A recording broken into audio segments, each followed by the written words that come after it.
सोचो एक ऐसा शो जो हर एक घर का हिस्सा हो, डिनर टाइम का रूटीन हो और तुम्हारे चाइल्डहुड की सबसे बेस्ट और हैप्पीएस्ट मेमोरीज हो। वाई तुम्हारी? क्योंकि मैंने तो बचपन में ये शो कभी देखा नहीं। I was a fan of cartoons, Ben 10, Shinchan, dragon ball, also hero, भक्ति शक्ति जैसे मास्टरपीस देखा करता था। हाँ, बाद में लाइफ में एक ऐसा फेज आया जो सबकी लाइफ में आता ही है, आना तो नहीं चाहिए वैसे, बट एनीवेज उस फेज में इस शो ने मुझे काफी हंसाया था, काफी कंफर्ट दिया था, एक सॉर्ट ऑफ रूटीन दिया था। और तब मुझे समझ आया कि ये सिर्फ शो नहीं, लोगों के लिए एक इमोशन है। लेकिन अगर मैं तुम्हें बोलूं इस हैप्पी शो के पीछे एक डार्क, अनकंफर्टेबल और डिस्टर्बिंग रियलिटी छुपी है, तो हाँ, यू गेस्ड इट राइट, ये शो और कोई नहीं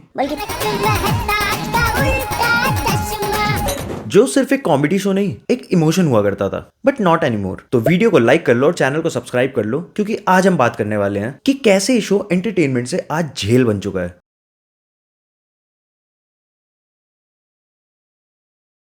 2008 में स्टार्ट हुआ ये शो। कॉन्सेप्ट बहुत ही सिंपल था। गोकुलधाम सोसाइटी, जो मिनी इंडिया के नाम से जानी जाती है, जहां हर रिलीजन, हर कल्चर के लोग एक दूसरे के साथ मिलजुल के खुशी खुशी रहते हैं। कॉमेडी प्लस सोशल मैसेज का एक परफेक्ट कॉम्बो। और ऑनेस्टली ये फॉर्मूला काफी टाइम तक काम भी किया। 17+ ईयर्स के बाद भी ये शो टीआरपी चार्ट्स में हमेशा बना रहा। बट प्रॉब्लम्स भी वहीं से आती हैं जहां सक्सेस पीक पर हो।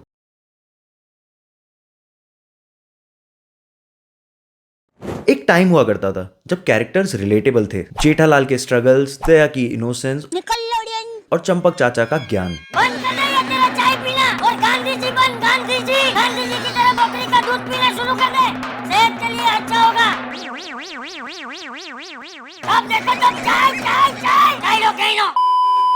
लेकिन आज सेम कैरेक्टर्स लेकिन सोल मिसिंग है। फैंस ओपनली कंप्लेन कर रहे हैं कि शो अब रिपीटेटिव हो चुका है, जिसका सबसे बड़ा रीजन है राइटिंग और मैसिव कास्ट का शो को छोड़ देना। 2016 के बाद से लगातार मेजर कैरेक्टर्स शो छोड़ते चले गए। पहले दया, फिर तारक मेहता, टप्पू, अंजलि, सोडी, और जब फाउंडेशन ही हिल जाए तो बिल्डिंग आखिर कब तक ही खड़ी रहेगी।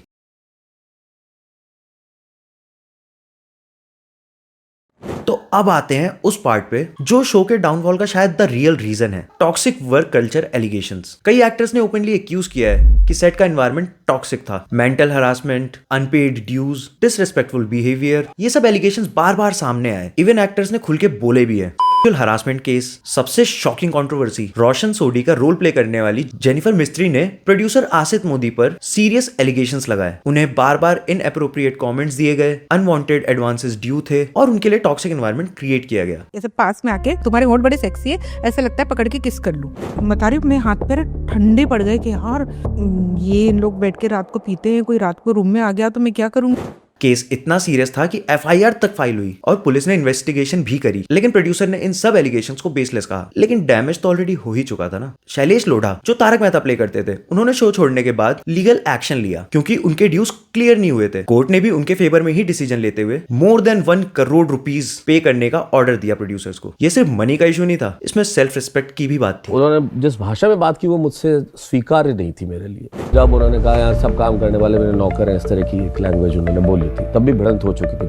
Contract, pressure and control. Actress Palak Sindhwani, जो सोनू प्ले किया करती थी, उन्होंने ये क्लेम किया कि उन्हें ब्रांड की डील्स लेने से रोका जाता था। उनके सोशल मीडियाज को भी कंट्रोल करने की कोशिश की जाती थी। ये शो एक फैमिली कॉमेडी से ज्यादा कंट्रोल सिस्टम जैसा फील होने लगा था उसी शो के एक्टर्स के लिए।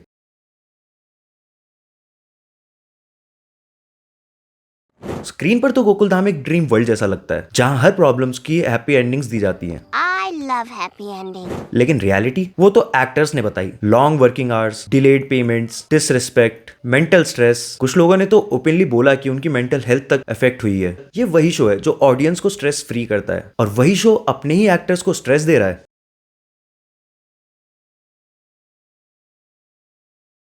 तो अब बात करते हैं उस कैरेक्टर की जिसके बिना तारक मेहता का उल्टा चश्मा अधूरा है। दिशा वकानी AKA दया भाभी। 2017 में मैटरनिटी ब्रेक के बाद वो कभी वापस आई ही नहीं। तब से हर बार हर साल एक ही सवाल हुआ करता था, दया भाभी वापस कब आएंगी। It's been 84 years. Even makers भी कभी क्लियर आंसर नहीं देते थे। और सच यही है कि उनकी एब्सेंस ने शो का इमोशनल कोर ही तोड़ दिया। कई सारे एपिसोड्स में उनकी वॉइस सुनाई गई, क्लेम्स किए गए कि वो वापस आ रही हैं, आज आ रही हैं, कल आ रही हैं, परसों आ रही हैं, और ये आजकल करते करते ही ऑलमोस्ट 10 साल हो चुके हैं। लेकिन ना तो वो वापस आई और ना ही उनका कोई रिप्लेसमेंट, क्योंकि उन्होंने इस कैरेक्टर को जितने अच्छे से प्ले किया है, मेकर्स को भी पता है कि शायद ही कोई कर पाएगा। अभी नहीं मिल सकती। क्यों? क्यों सकती मीरा?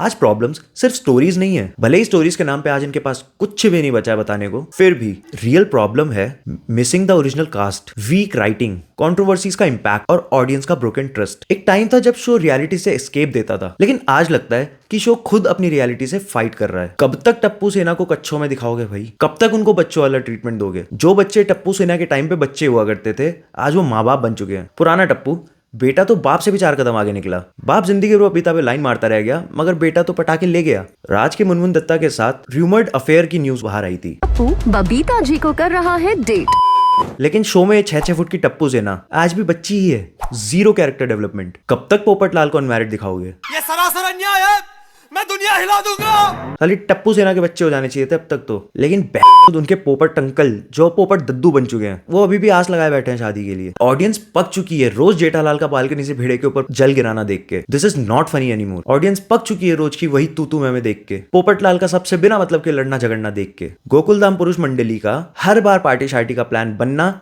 और उनकी बीवियों का उसको कैंसिल करवा देना देख के। लेकिन मेकर्स आज भी उन्हीं घिसी पिटे ट्रोप्स में फंसे हुए हैं। बंद कर दो भाई ये शो अब, सबको हैप्पी एंडिंग दे दो, टप्पू और सोनू की शादी करवा दो, अपने सामने बच्चों की शादी होती हुई देख पोपट लाल चुल्लू भर पानी में डूब मरे। सबको एक क्लोजर प्रोवाइड करो, क्योंकि कैरेक्टर डेवलपमेंट तो सालों पहले तुम लोग छोड़ चुके हो। ऑडियंस की हैप्पी मेमोरीज को रुइन करने से तो अच्छा है कि शो को क्लोजर के साथ एक हैप्पी एंडिंग दे देनी चाहिए। फालतू में स्ट्रेच करके टीआरपी खराब करके बंद करने से तो बेटर ही है कि खुद ही हैप्पी एंडिंग पे बंद कर दो।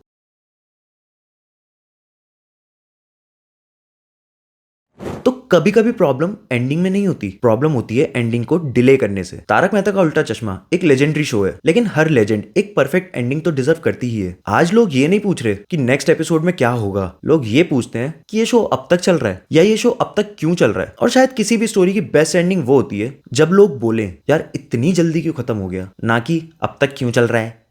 Leave the audience wanting more, so that आगे कभी कोई स्पिन ऑफ भी बनाना हो तो वो भी चल जाए, ना कि ऑडियंस ऊब जाए और मजबूरी में बंद करना पड़े। So that's the video. तो आपको क्या लगता है, क्या ये शो जैसा चल रहा है वैसे ही आगे भी चलते रहना चाहिए, या अब समय आ गया है इसको एंड कर देने का? कमेंट्स में मेरे को जरूर बताना। और अगर वीडियो पसंद आई हो तो वीडियो को लाइक शेयर और चैनल को सब्सक्राइब करना बिल्कुल मत भूलना। तो मिलते हैं नेक्स्ट वीडियो में, और तब तक के लिए स्टे सिनेमैटिक।